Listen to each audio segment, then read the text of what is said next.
Hey guys, let's do some room renovation or room makeover, room decor. Let's get into it. So I recently moved home from Japan and I was doing a lot of traveling, but then I decided, you know what, it's time for me to renovate my room. So I wanted to paint my room. I'm just moving into this room. And I said, okay, it needs a little splash of paint and some razzle dazzle. So here I am trying to lay out, because once you get in a room, paint. Step one, remove all the furniture and appliances out of your room. Step two, you need to get those paint cloth to put down on your furniture to cover it up, because trust me, when paint gets on something, it gets into it. So I had to cover up my furniture and ensure that everything was covered and good so the person could come in and paint.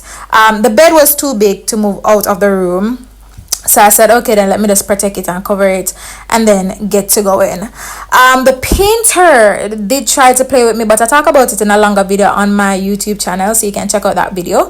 The next thing to do was to remove or pull down the curtains and so on. So I took down all of the curtains, and in the renovation video you will see that part as well. I decided to change the color of my curtains so more light could come in as well. So that was something I changed up, and I did. I hope you enjoyed the renovation video. There are longer videos on my YouTube channel, so check out my YouTube channel, D the Traveler on YouTube. D, that's D-E-E, the T-H-E, Traveler, Traveler